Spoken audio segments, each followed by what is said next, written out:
Olá de novo, bem-vindos ao nosso estudo de Kuzari. Na aula passada, nós vimos a diferença entre Rabi Yehuda Levi e o Maharal, de como entender as mitzvot. De acordo com Rabi Yehuda Levi, como a gente viu, existe um Seder Eloki, existe uma ordem espiritual de Akadosh Baruch Hu, que ele definiu. Igual o mundo material, ele tem suas leis, tem sua natureza, assim também o mundo espiritual. E as leis do mundo espiritual, que trazem santidade, trazem Kedushá e aproximam a pessoa de Akadosh Baruch Hu, são justamente as mitzvot. Para completar isso, só para concluir aqui o assunto dos Karaim, ele explica, o Haver explica um pouquinho mais essa questão, certo? Ele foca um pouquinho mais nesse ponto, para dar um pouco mais de dagesh, deixar mais clara essa questão, de que as mitzvot, elas têm que vir de cima para baixo, e a pessoa ele não pode criar mitzvot. Porque ao tentar criar mitzvot, você nunca sabe o que você está fazendo. A gente não tem um conhecimento básico, nem conhecimento básico do mundo espiritual. Ele fala, por exemplo, é igual à química de hoje em dia, na época. Na época, os químicos acreditavam que o fogo ele tem a capacidade de transformar um elemento em outro. Igual quando você cozinha, por exemplo, você deixa o ovo que é mole em duro, ou você deixa coisas duras, moles, ou se você coloca, se uma pessoa pega fogo, Lorleino, de repente a carne vira cinzas e tem sangue. Eles acreditavam que o calor, o fogo, a energia tem a capacidade de mudar qualquer elemento.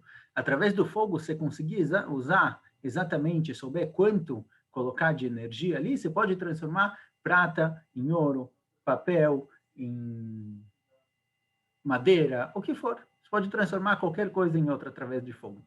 Obviamente não deu certo, certo? Faltavam princípios básicos na química de antigamente, eles não tinham toda a tabela periódica, eles não tinham todo esse conhecimento, mas é o que se acreditava antigamente. Então eu falo, Javier, olha, igual os químicos, eles acham que eles conseguem transformar uma coisa em outra, mas não funciona, não dá certo, por quê? Porque eles não conhecem a natureza daqueles elementos, assim também no mundo das mitzvot. A gente não conhece os elementos espirituais, a gente não sabe exatamente o que traz santidade, o que aproxima a pessoa de Akadosh Baruch Hu. Então, não é possível criar mitzvot, não é possível inventar mitzvot, é necessário que a gente ouça diretamente de Akadosh Baruch Hu qual é a vontade dele. E com isso ele conclui toda a ideia da Torá Shebel Peh, toda a ideia da Torá oral, de que é a vontade divina que foi transmitida pela tradição.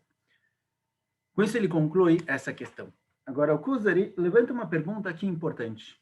Ele pergunta isso delicadamente, certo? De uma forma assim bonitinha, delicada, digamos assim, mas a pergunta é bem pertinente. O Haver falou o seguinte, olha, você me disse que existe uma tradição, existe uma Massoret. E essa tradição é, na verdade, a Torá Shebel Peh, a Torá oral, que é a explicação da vontade divina, a explicação da Torá escrita, que foi transmitida de geração em geração. Porém, tem um passuco estranho. Tem um passuco que aparece em Sefer Nehemiah, que Bnei Israel, quando voltaram, Sefer Nehemiah, basicamente, vamos só resumir rapidinho, ele conta sobre a volta de Bnei Israel para a construção do segundo Beit HaMikdash. O primeiro Beit HaMikdash foi destruído por Nebuchadnezzar, Nabucodonosor, o rei da Babilônia. O povo judeu foi exilado para a Babilônia, lá ele ficou por 70 anos, e na volta, quem trouxe o povo de volta foi Ezra, Nehemiah, alguns últimos profetas que ainda sobraram. E quando eles trouxeram o povo de volta, a grande maioria do povo não quis vir, só em torno de 42 mil pessoas quiseram voltar para Israel, a grande maioria não quis vir, e quem realmente veio era todo mundo que não estava bem socialmente na Babilônia. Quem estava sem dinheiro, quem estava com problemas de religião, esse pessoal acabou vindo porque eles não se acertaram lá. Quando eles chegaram aqui, a situação judaica era extremamente problemática, certo? A maioria das pessoas que vieram eram pessoas ou que tinham abandonado a religião, ou que já tinham se assimilado na Babilônia e lá não deu certo, então eles vieram para cá, mas muitos trouxeram suas esposas enquanto eles estavam assimilados.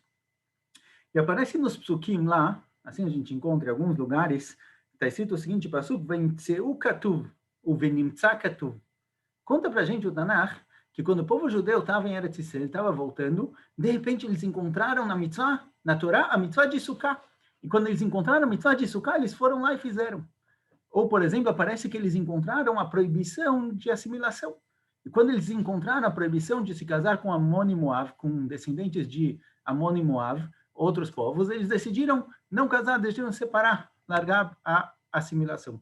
Pergunta ao Kuzer, olha, aparentemente, o pessoal lá atrás, a gente está falando do Beit Sheni, segundo Beit HaMikdash, quer dizer, a gente está falando de 2.500 anos atrás.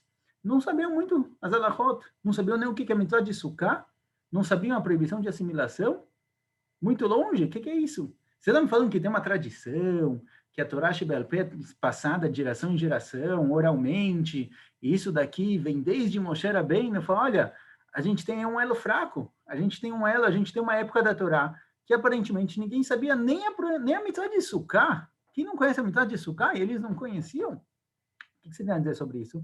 Ele pergunta isso delicadamente, mas a pergunta é a seguinte, olha, você me diz que a Torá Shebel Peh, que a Torá oral é uma tradição, essa tradição se quebrou. Em algum momento essa tradição parou, porque as pessoas perderam o conhecimento, perderam a noção de mitzvot básicas, como a mitzvah de Sukkah e a proibição de assimilação, que aconteceu com o povo. Cadê essa tradição?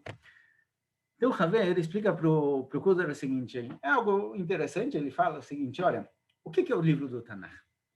Geralmente a gente tende a ver o livro do Tanakh como um livro de história, um livro histórico que conta para a gente a história do povo judeu, ou a história do mundo.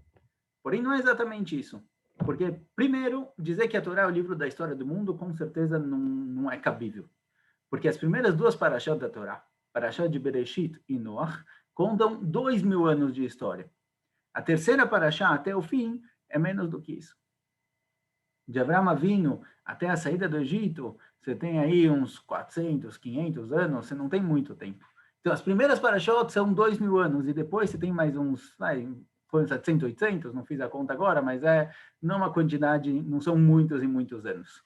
São 400 anos desde o nascimento de Yitzhak, quer dizer, Yitzhak nasceu quando Abraão tinha 26, foi uns 450 anos, quer dizer, é pouco tempo, não é muito tempo que a Torá conta. Ou seja, a Torá dedica 2 parashot para 2000 anos e 5 livros para 500 anos. Então não combina, a priori, falar que a Torá é um livro histórico. A história judaica, talvez? Possivelmente, mais próximo. Porém, fala o Haver, ele deixa algo um pouquinho mais claro. Ele fala o seguinte, olha, você está me dizendo que eles não conheciam o mitzvah de Sukkah. Vamos dizer que, talvez, vamos dizer que é possível que eles não conheciam. Porém, o que você me diz com relação a outras mitzvot? Mitzvot de korbanot, por exemplo. Eles faziam korbanot, certo? Ele concorda, na época, eles faziam korbanot, sim. Será que hoje em dia a gente saberia fazer korbanot? Se você parar um Cohen na rua, ou parar qualquer pessoa na rua, pergunta para ele, olha, você, me diz uma coisa, como se faz um korban? Como os Kohanim fazem korbanot? Como faz a shritá? De que lados tem que colocar o animal? Como prepara o animal? Leis de pureza e impureza. Tem tantas e tantas alahot que a gente não faz a mínima ideia hoje em dia. Contam que quando eu estava começando o movimento sionista, o povo judeu estava começando a voltar para Eretz Israel, o Hafetz Haim criou um koilel de Kohanim, no qual ele estudava as alahot de Keuná. Alahot de Keuná, as alahot que são válidas para o Kohen, que Kohen é kasher, que Kohen é passul, como o Kohen tem que trabalhar. Pureza e impureza são alahot que a gente não tem a mínima compreensão. O Rav Netzl diz que isso que inventaram o Had Pe'ami, descartáveis, que é de plástico, o plástico não recebe tumá, de acordo com a Torá, ele não se impurifica. É para a gente poder usar isso quando voltar ao Beit HaMikdash, porque pureza e impureza, o que é puro, o que é impuro, essas leis são tão difíceis, tão complicadas, a gente não tem a mínima noção com relação a essas mitzvot. Então, perguntou o Haver para o Kuzer, olha, me diz uma coisa, o que você entende dessas mitzvot? Você acha que alguém conseguiria fazer um korban hoje em dia? O Kuzer fala, olha, sem chance, realmente está muito longe da gente. E fala o Haver, olha, mas na época eles faziam, na época eles construíram um mizbeach, faziam um korbanot, você acha que eles faziam o quê? Por acaso, eles pegavam qualquer animal, faziam shritá de qualquer jeito, ou eles sabiam fazer? Fala o Kuzer, olha, está escrito que esses korbanot, esse korbanolá que eles faziam, todo tipo de korban, era... E Shel Hashem, a Kadosh Baruch Hu gostava desses korbanot, então quer dizer que foi bem feito, não foi mal feito. Então fala o Haver, olha, uma coisa que a gente não tem a mínima noção, eles sabiam exatamente como fazer cada alahá e alahá, cada detalhe e detalhe. Será que Sukkah eles não sabiam? Será que a assimilação eles não conheciam? Então fala o Haver o seguinte, olha, o Tanakh, ele não vem contar as coisas simples, as coisas do dia a dia. O Tanakh não vai te contar que Nehemiah, que Ezra eram grandes Chachamim, eram grandes sábios. Porque isso não é algo que vai ser, não é algo que vai mudar, não é algo que vai fazer alguma coisa com a sua vida, não vai mudar quem você é. O Tanakh nos conta os grandes atos. O Tanakh nos conta as grandes histórias que elas têm uma influência para todas as gerações. Assim aparece na Gemara que Kol nevosh mitzricha ledorot nichteva. Só foram escritas as nevot, as profecias, que são necessárias para as próximas gerações. Tudo que os profetas falaram na época que não vai ter alguma influência no futuro, que não vai servir para alguma geração no futuro, não foi escrito. Não precisava. De acordo com uma das opiniões da Gemara, tiveram milhões de profetas. E a gente só conhece os 48 que tem no Tanakh, não conhece todos eles.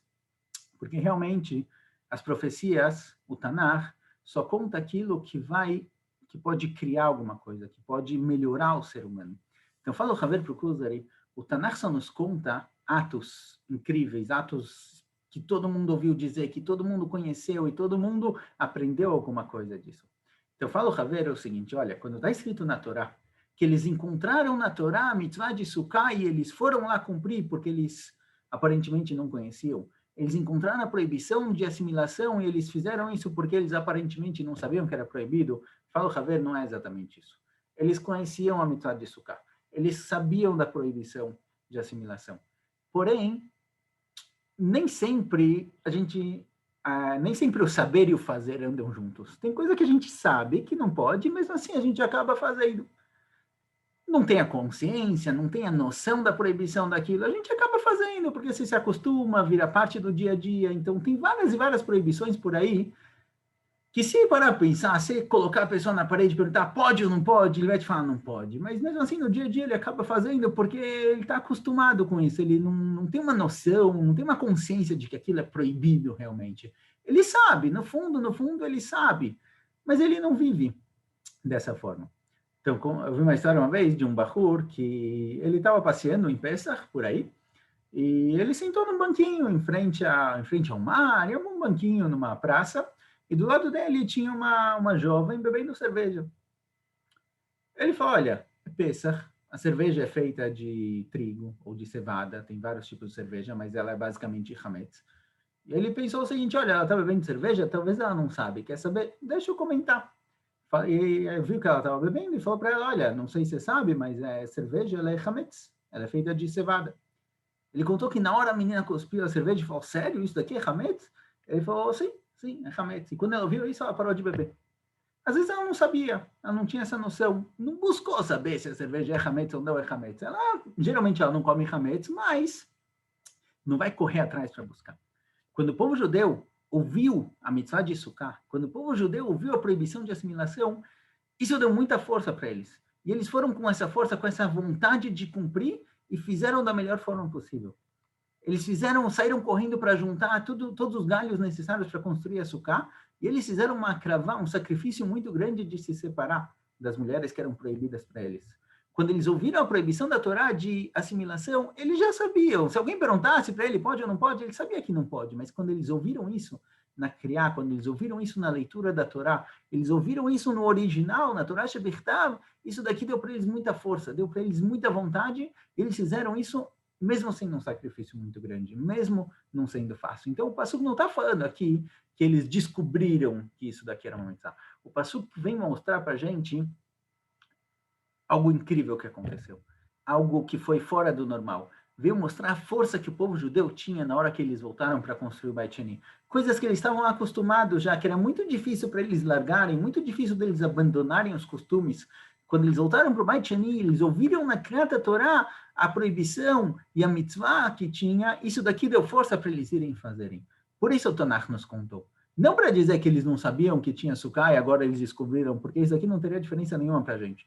Então não é uma quebra na corrente, não uma quebra no elo, a corrente ainda estava lá, a tradição ainda continuou. Simplesmente, de vez em quando, ela estava um pouquinho mais fraca, as pessoas não tinham aquela empolgação, aquela vontade de cumprir, mas a corrente se manteve lá. Agora o Kuzer vai perguntar, me diz exatamente quem é essa corrente, quem são os Chachamim, quem passou para quem, qual foi a ordem histórica, cronológica de toda essa tradição. Na continuação, vamos ver um pouquinho mais sobre grandes Chachamim, que eles fizeram parte dessa tradição, fizeram parte da passagem da Torá de uma geração para outra. Até mais.